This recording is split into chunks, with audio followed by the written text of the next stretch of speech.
Tu laisses apparaître tes cheveux blancs ou tu penses à arrêter la coloration, alors cette vidéo est faite pour toi. C'est une très bonne idée, mais attention au piège. Aujourd'hui, je vais te lister 10 erreurs à ne surtout pas faire lorsque l'on a des cheveux blancs. Bonjour, je m'appelle Virginie et je suis coiffeuse.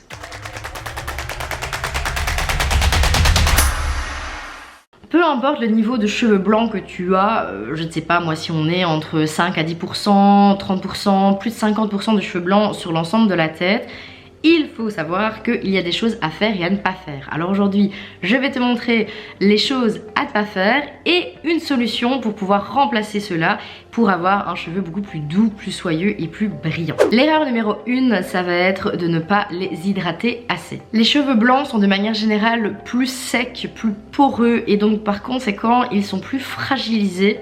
Et si tu ne les hydrates pas régulièrement, là il va y avoir des problèmes de casse et aussi de brillance. Ça va vraiment être terne et les bouts vont finir par des petites queues de rat. La solution, c'est d'utiliser un shampoing hydratant. Très important, il y a des tonnes de shampoings sur le marché, mais il y a une grande différence avec un shampoing hydratant, nourrissant, clarifiant. Je vais vous mettre tout en barre d'infos juste en dessous de cette vidéo pour chaque type d'erreur, les produits à utiliser, comme ça vous les retrouverez plus facilement. Donc un shampoing, un après-shampoing hydratant après chaque lavage et un masque profond une fois par semaine. L'erreur numéro 2, et ça c'est vraiment pour tout le monde, peu importe le cheveu, là c'est spécifiquement pour le cheveu blanc, mais je sais que ça arrive aussi pour les dames qui passent à une coloration ou à une décoloration ou autre. Il faut adapter votre shampoing. Vous ne pouvez pas garder votre shampoing habituel lorsque l'on a un cheveu blanc ou coloré ou décoloré ou autre. C'est très important d'adapter votre routine capillaire à votre type de cheveux. D'ailleurs, les shampoings classiques peuvent accélérer le jaunissement du cheveu blanc. Et ça, on sait que c'est tout ce qu'on ne veut pas avoir, un cheveu blanc qui jaunit sur les pointes. On sait que la pollution peut en grande partie rendre le cheveu jaune et terne, ainsi que la fumée de cigarette par exemple. Mais il faut vraiment faire attention également à votre shampoing. On va préconiser un shampoing déjaunissant doux. Je précise doux. Parce que les shampoings bleus ou mauves, donc les shampoings déjaunissants, ont une tendance à assécher le cheveu. Sachant que votre cheveu blanc est déjà sec et poreux, on ne va pas le fragiliser encore plus.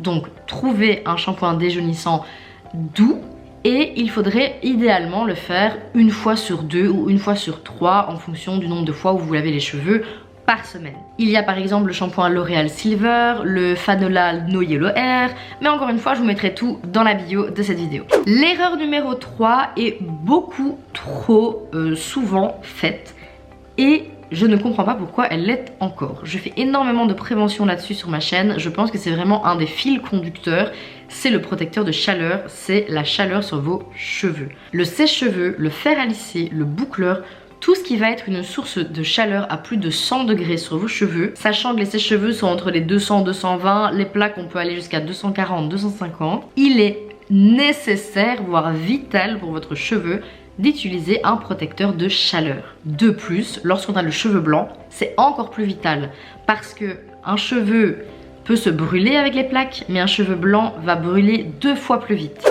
L'erreur numéro 4, ce sont les coiffures trop serrées.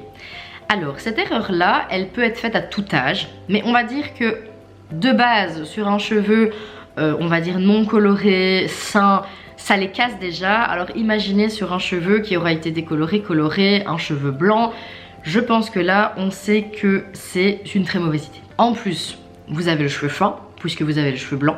Généralement, il reste plus fin que votre cheveu d'avant, qui était pigmenté, qui était donc plus nourri et plus gainé. Ce qui fait que les attaches trop serrées vont vraiment les casser plus vite. Je sais que généralement mes clientes qui ont des cheveux blancs aiment bien faire des attaches ou gonfler un petit peu cette partie haute de la calotte pour faire des petits chignons ou autres. Je trouve ça très joli, mais attention de ne pas les serrer trop. Il y a plein de solutions possibles pour vous aider à continuer de faire des attaches sans vous faire mal aux cheveux et à les arracher. Je pense par exemple aux pinces larges, les grosses pinces à chignon. Je pense également aux bandeaux, aux tresses très souples. Vous pouvez faire de très jolies attaches avec des tresses, hein, même si vous avez le cheveu blanc. Erreur numéro 5, là ça concerne la coloration de votre cheveu blanc. Faire des couleurs trop foncées par rapport à votre racine. Je m'explique. plus la coloration que vous allez apposer sur votre cheveu blanc sera foncée et plus la repousse sera visible. Il faut savoir que le cheveu pousse d'1 centimètre plus ou moins par mois. Si vous avez un cheveu en bonne santé, il peut même pousser d'1,5 centimètre. Ce qui veut dire que votre repousse, après 2, 3, 4 semaines, se verra très fort. Et ça sera vraiment une ligne blanche. Si vous avez 100% de cheveux blancs, voire plus de 70% de cheveux blancs, vous aurez la ligne blanche et la démarcation de votre couleur.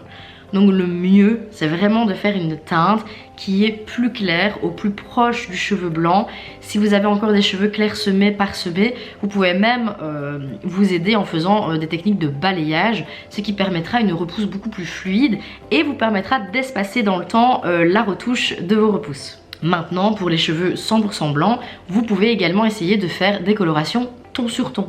Ce sont des colorations qui vont prendre légèrement en transparence, donc elles ne vont pas couvrir à 100% vos cheveux blancs, mais du moins vous allez avoir une repousse beaucoup plus naturelle et beaucoup plus légère, et au moins vous n'aurez pas cette énorme ligne d'autoroute de démarcation sur votre crâne lors de la repousse. L'erreur numéro 6, ça va être de ne pas adapter votre coupe à votre cheveu blanc. En effet, un cheveu blanc plus une coupe plate, c'est vraiment pas un bon ménage. Ça va donner un effet un peu tristouné, un peu terne. Ce qu'il faut vraiment, c'est essayer de redonner du volume, de gainer le cheveu.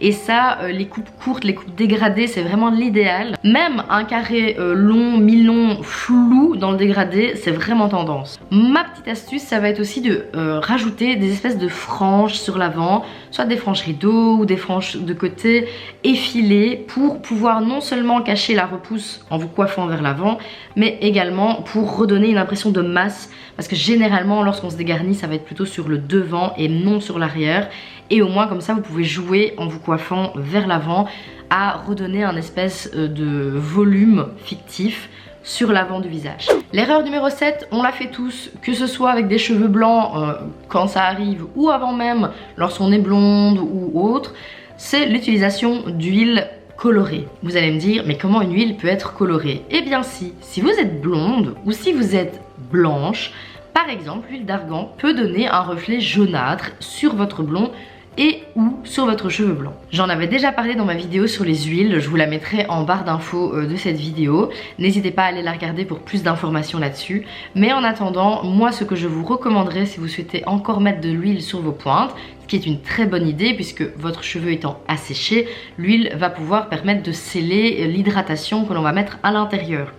Je vous conseille donc d'utiliser une huile de jojoba. C'est une de mes huiles préférées. Honnêtement, je la recommande presque tout le temps, non seulement parce qu'elle est légère, parce qu'elle hydrate bien, mais également et principalement parce qu'elle ne va pas colorer vos cheveux. L'erreur numéro 8, on y pense moins souvent, je vous l'accorde, mais elle est importante. Je vais parler des shampoings mauves, mais principalement du fait que parfois, un shampoing mauve ne suffit pas. Les cheveux blancs peuvent devenir ternes quand même, quoi qu'il arrive. Et dans ces cas-là, je vous conseille de passer en salon, d'aller voir un professionnel du cheveu et de voir avec lui une façon de peut-être créer une patine ou un gloss sur vos longueurs, ce qui va permettre de les rendre moins ternes et d'enlever certains reflets que le shampoing mauve ne pourrait pas réussir à retirer. Je pense qu'en fréquence, vous pourriez le faire une fois par mois, mais après cela dépend vraiment de votre style de vie et de ce que vous faites avec vos cheveux. L'avant-dernière erreur, c'est une erreur commune que l'on oublie souvent, ça concerne le brossage. Avec l'âge, il faut savoir que l'on perd de la circulation sanguine et le cheveu, eh bien, il pousse dans votre crâne. Dans votre crâne, il y a des vaisseaux sanguins et il faut de temps en temps les redynamiser. Auparavant, on parlait de massage crânien ou autre, c'est très bon également, mais sachez qu'il existe pas mal de brosses massantes également. Si vous ne voulez pas faire l'achat d'une brosse massante, votre brosse quotidienne peut totalement faire l'affaire. Mais n'hésitez pas à bien brosser votre cuir chevelu au moins 2 fois par jour pour relancer l'afflux sanguin et donc par conséquent relancer la pousse du cheveu. Non seulement ça stimule la pousse, mais également la brillance. Ce que je vous conseillerais, c'est de les peigner au moins 2 fois par jour, matin et soir. Et bien évidemment, si dans le meilleur des cas, vous avez une brosse en poil de sanglier ou un mix, ce serait le top. La 10e et dernière erreur, mesdames, c'est de penser tout simplement que votre cheveu blanc, ça fait sale, ça fait négligé. C'est complètement faux. un cheveu blanc ne veut pas dire que vous êtes négligé. Un cheveu blanc ne veut pas dire que vous avez les cheveux sales. Un cheveu blanc, c'est naturel, tout simplement. Et puis un cheveu blanc bien entretenu, je suis désolée, mais ça c'est la classe à Dallas. Mon conseil pour ce dernier point, ça va être d'adapter votre routine tout simplement. Soignez votre routine avec les bons produits, accessoirisez vos cheveux, jouez avec, ils sont blancs, vous pouvez en faire ce que vous souhaitez. Mettre un bandeau d'une telle couleur ou d'une autre couleur, accessoiriser avec des pinces dorées, argentées. Vous avez une multitude de choix, un panel vraiment large, donc amusez-vous et surtout assumez-les. Il n'y a rien de plus beau qu'une dame qui marche la tête haut dans la rue avec sa belle chevelure, peu importe la couleur, mais tout est dans le style. Assumez-les et ayez du fun. Si vous avez aimé cette vidéo, n'hésitez pas à vous abonner, à la liker et à partager. Cela me donne beaucoup de force et cela me montre que vous aimez mon contenu. N'hésitez pas à me laisser en commentaire d'autres conseils que vous auriez peut-être pour les cheveux blancs, à me dire s'il y a des conseils que vous n'avez jamais vus autre part.